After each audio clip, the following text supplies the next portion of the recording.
তোমার কি কোনো সেলফ রেসপেক্ট নাই? তুমি আমার ভাইয়ের গায়ে হলুদ দেশে ইভেন্ট ম্যানেজমেন্টের কাজ করতেছো, আবার আমার রিলেটিভসদের ছবি তুলে দিতেছো, আর এদিকে বাবাকে বলে রাখছি তার সাথে তোমাকে দেখা করাই। এখন সেই যদি এই অবস্থায় তোমাকে দেখে কি হবে একবার ভাবছো? কি হবে?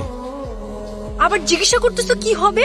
Are you serious? এখন আমার দোষটা কোথায় আমাকে বলবা? হ্যাঁ, এখানে একটা সিলি ঝামেলা হয়েছিল, উইচ আই ডিডন্ট নো। আমার কিছু করার ছিল না, বান্টি আমাকে বারবার কল দিয়ে জ্বালায় মারতেছিল। ইভেন আমি ওকে বলেও রাখছিলাম যেন আমাকে কল না করে, আমার যেন এখানে আসতে না হয়। বাট টিমটা তো আমার, কোনো প্রবলেম হইলে আমাকেই তো দেখতে হবে, রাইট?